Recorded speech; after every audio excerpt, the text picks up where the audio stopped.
When I got my first camera, very short time before I actually started doing Humans of New York. I was working in Chicago. I was working in finance at the time, and I just kind of got a camera to relieve stress. And about 3 months later, I got fired. So I was a full-time photographer about 3 months after I got my first camera. Yeah. So why did you think it was important to go other places? Yes. So I started Humans of New York in New York, obviously. And after a while, I kind of developed this format where I was just stopping ordinary people on the street and learning their stories. And, one of the things that people were saying to me is that, I used to be so afraid of this neighborhood, or I used to be so afraid of New York. And, now, ever since you've been posting, I realize that it's just full of kind of ordinary people. And I realized that the work had this kind of effect where it took a place that people might fear or misunderstand and made it, I guess, much more personable. And so once I realized that, I kind of started thinking about where I could apply that kind of form to. And, the first place I went to was to Iran, which at the time didn't have very good relations with the United States. And that started a eventual tour of 20 different countries. So, yeah. So when you're going up to people, what Right. is your go-to question? Well, no, the interviews always get the most interesting when I kind of forget that I'm doing an interview. The questions that I start out with are kind of very generic, and they seem very unimaginative and boring. Things like, what's the happiest moment of your life? What's the saddest moment of your life? What's your biggest struggle right now? What do you feel most guilty about? But really those questions are just kind of entry points. I'm just looking for ways to kind of get into a conversation with someone, and all the really good answers come after the follow-up questions, when I've kind of forgotten that I'm interviewing somebody and I've just been talking with them for a while, and we get far down a path that one of those questions led to. So, the questions that I ask are always sound very generic, but there's always the goal of getting into a conversation. The questions are never at the end of themselves. So what is your happiest moment? Happiest moment, it's easy and it's cliche, but it was probably, when I found out that the first book had become a #1 New York Times bestseller that first week it came out, because I had been in New York City, working on Humans of New York for so long, and there had been a lot of struggle attached to that, a lot of not having money, a lot of not being sure if any of this was going to work out. And so when that happened, it was first of all very unexpected, and it was such a validation of all the risk that I'd taken and all the pain that I'd gone through in one just climactic moment. So it was very, very euphoric, I guess. With all the success from the books and the popularity of your blog, do you have people come up to you specifically looking for a photo? It happens. I think about 600,000 people follow Humans of New York on Facebook in New York City limits. So that's a lot of people who've heard of Humans of New York. So, quite often, especially when I have my camera with me or I'm doing an interview, people will recognize the blog. And recognize me. I do have a rule that you can't ask to be photographed, so I think most people know that rule. But yeah, the process, I try to keep the process as random as possible. I don't want Humans of New York to be people who are seeking to be on there. I would much rather it be just kind of random. Right? What do you think of people that want to do like the same thing that you do? Right. Or what would be your advice to them? Well, I guess the advice to them would be just to start approaching people. Approaching people is so hard to do. It is, I remember when I first started how nervous I was about approaching people, and it's something that the only way that you can get good at it is just to do it over and over and over again. So it's by far the hardest part of the work. The interviewing, the photography, that stuff is pretty easy to learn, but it's learning to approach people on the street, make them feel comfortable, get them to let you interview them, and then be able to take a lot of people saying no or possibly being rude to you and then keep going. That's the hard thing. So, the most important thing to learn, I think, if you were doing a similar project, is how to approach people. And the only way to learn how to approach people is to approach as many people as possible. Do you have a most memorable or favorite story? A most memorable or favorite story? It's very hard. Obviously, the Syrian refugee stories I think really kind of stuck with me the most because those were some of the most tragic, and those I think emotionally affected me the most. Some of the stories led to wonderful crowdfunding campaigns. There was the Fatima, who I met in Pakistan, who we raised $2.5 million for to help in bonded labor. There was Vidal in Brownsville, and we ended up raising $1.5 million for his school.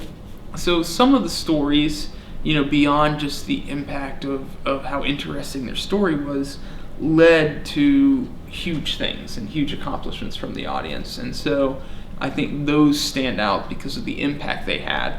And then I think the stories that just kind of stuck with me the most were probably the stories of the Syrian refugees. Yeah.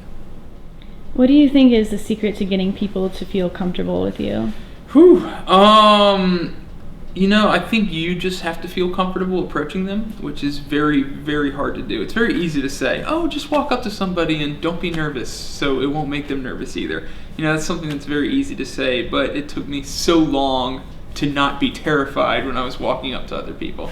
Because that's what tends to happen. People tend to reflect your energy. So if you walk up to somebody and you're very nervous and you can't make eye contact and you're shifty, then that's going to make them nervous. That's going to make them ask, who is this guy? Why does he want to stop me? But if you can walk up to somebody and you can be very calm and not pushy and very natural, then that will make the person at least willing to listen to you. But like I said, it's very easy to say and very hard to do. Tell me about your college experience. College.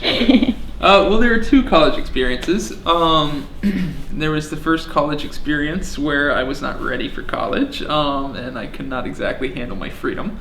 Didn't go to class very much. Did a lot of recreational things that I shouldn't have been doing, and ended up flunking out. That was my first trip to college. My second trip to college was a lot more productive. I flunked out of University of Georgia, then I started going to community college, and that's when I really kind of got the habits that got me back on the right track. I used to ride public transportation to community college every single day while living in my grandparents' basement. And that was probably my best college experience because that really taught me the role of education. Because when I went to University of Georgia, I was with a bunch of people who had been expected to go to college their entire lives. It was just kind of a rite of passage. When I went to community college, Georgia Perimeter College, I was around people who were trying to get an education after working at the factory or while trying to raise a child.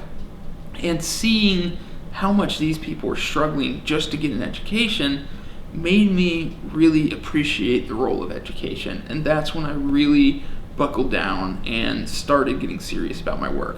And I don't think I ever made less than an A in college again. I went through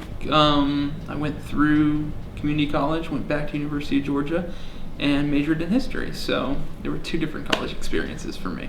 One of them was much more serious than the other. If you could give yourself advice back at that age, like in college age, what would you tell yourself? Ease up on the pot smoking. Yeah. Just a little. Okay.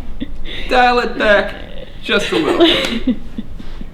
What was your favorite class you took in college? Oh, history. Love history. Still love history. I'm a history guy. That's what I love to read. What do you like about history? Oh, it's just,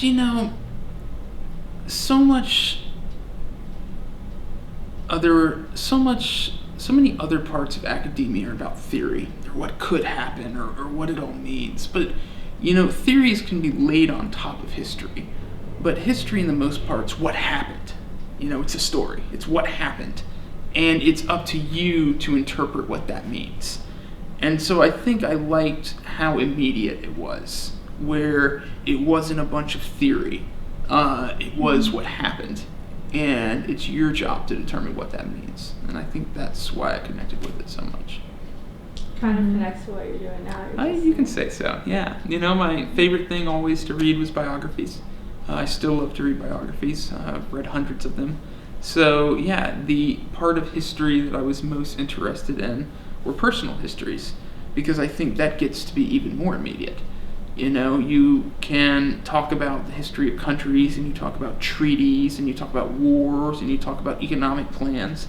But then when you get down to the history of a person's life, then you get into very finite things like decisions and choices and actions. And I think that's what you learn the most from. So even within history, the kind of history that I'm most interested in are individual histories, which directly relates to humanists of New York, yes.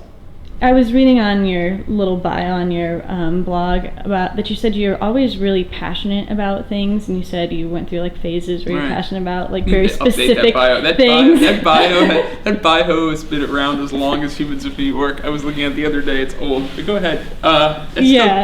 It still applies. So go ahead. Sorry, I interrupted you. No, you're fine. So like, what are you passionate about now? Is it? Well, I mean, Humans of New York kind of subsumed everything. You know, when I was younger, I had this habit of getting very passionate about things and then dropping that and then moving on to something that I was equally passionate about, then dropping that and moving on. And I think a lot of people said, well, you're never going to stick with anything. But in reality, I was just trying out a bunch of things until I found the thing that was most sustainable and made the most sense to keep going down that track. And when I found Humans of New York, that was it. And so, you know, Humans of New York right now is all-consuming. I'm at the point with Humans of New York now where I am working as hard as I can, and I kind of still feel like I'm backsliding because I'm working on so much different stuff now at one time. And so it doesn't leave much room for me to take on other hobbies or other passions, which I regret because there's a lot of things that I wish I could be doing, like learning Spanish, playing piano, reading more, that I just can't because I have to be working all day long to keep this blog going. And so when you like speak to these people, it's like a very real like face-to-face interaction, and then you put it on social media, which like people would say, you know, can prevent or interfere with like face-to-face interaction. Right. So what do you think about all of that? You know, it is a very interesting confluence. Because here you have Humans of New York, which is a very kind of raw interaction with a person. And you put it on social media, which is known for very stage-crafted, possibly false realities that are presented by people. You know, I think one thing about social media is that we tend to present the side of us that we most want other people to see. I think something about Humans of New York is that often people are talking about their weakest moments or their biggest struggles. And so I think it stands in contrast to what you see mainly on social media, which is people's highlight reels, their front row tickets to this concert, the food that they're eating, this wonderful vacation they're going on, the school they got into, the job they got, the kid they had. Whereas in a lot of times the themes in Humans of New York might be regret, sadness, or guilt. Things that you don't necessarily see when people are crafting their own narratives. But these things come out of discussions when I am asking these people questions and asking them to take a perspective on their life that they might not necessarily take. You also said on that super old bio that I'm referencing again, but you're like, your mom was kind of like unsure about you doing the photography thing. Mom's still on the bio. So what does she say now? Mom loves Humans of New York now. That's one of the reasons I need to update the bio. No, she's very happy with it, as you can imagine. You know, it's just when your kid moves off to New York with no photography experience and doesn't get a job for 1.5 years while posting pictures of people he takes on the street on Facebook, assuring you that it's eventually going to work, you can understand why that could be met with some doubt and despair and skepticism. So it's forgivable, but it ended up working out, yeah. Why New York from Chicago? Well, one, it's a little warmer. It's a little warmer, but it's a big little. It's a big little. It's only like, 8 degrees warmer, but it's a big 8 degrees. And the density of New York and the diversity of New York. For somebody who didn't have a car, you can walk just a few city blocks in New York and just pass hundreds and hundreds and hundreds of people. So just very practically, it makes sense to do work like this in New York City, just because there's so many people and such a small amount of land. And then on top of that, the diversity being the first place that so many immigrants stop on their way to America. I think it provides a great assortment of different cultures, different people, and so yeah, it's a great place to do this kind of work. When you talk to people, does every single person you talk to like make the cut for the blog? No. And normally that's not that the person was uninteresting. There's just different layers of comfort that people have with the process. Some people, it's perfectly within their right, but some people, you ask them these questions, so like, I don't know, or I don't want to talk about that, or I don't know, or they don't really want to explain. That's completely their decision. But normally when somebody doesn't make the blog, it's not that they were not someone with an interesting story, but it's just that they didn't want to disclose their story with an amount of honesty or amount of detail that would make it equal to the other types of stories that I've been telling on the blog. And so I just don't have enough to work with. So those are the conditions that might make somebody not go on the blog. What do you look for when you're going to approach someone to take their picture? Well, that's changed a lot. When Humans in New York first started, it was something very visual because it was just a photography project at the beginning. So I was looking for interesting visual cues, like, whether somebody was dressed interestingly or was doing something interesting. But now the interview is so primary and it's become much more of a storytelling blog. I'm normally just looking for somebody that has time, which is normally somebody that's alone and isn't walking extremely fast. So, which is very hard in the winter. This is my hardest month. January, this time of year, is the absolute hardest to do Humans of New York because everybody's cold and nobody wants to stop. So that's normally what I'm looking for. It's just somebody who looks like they have some time to talk.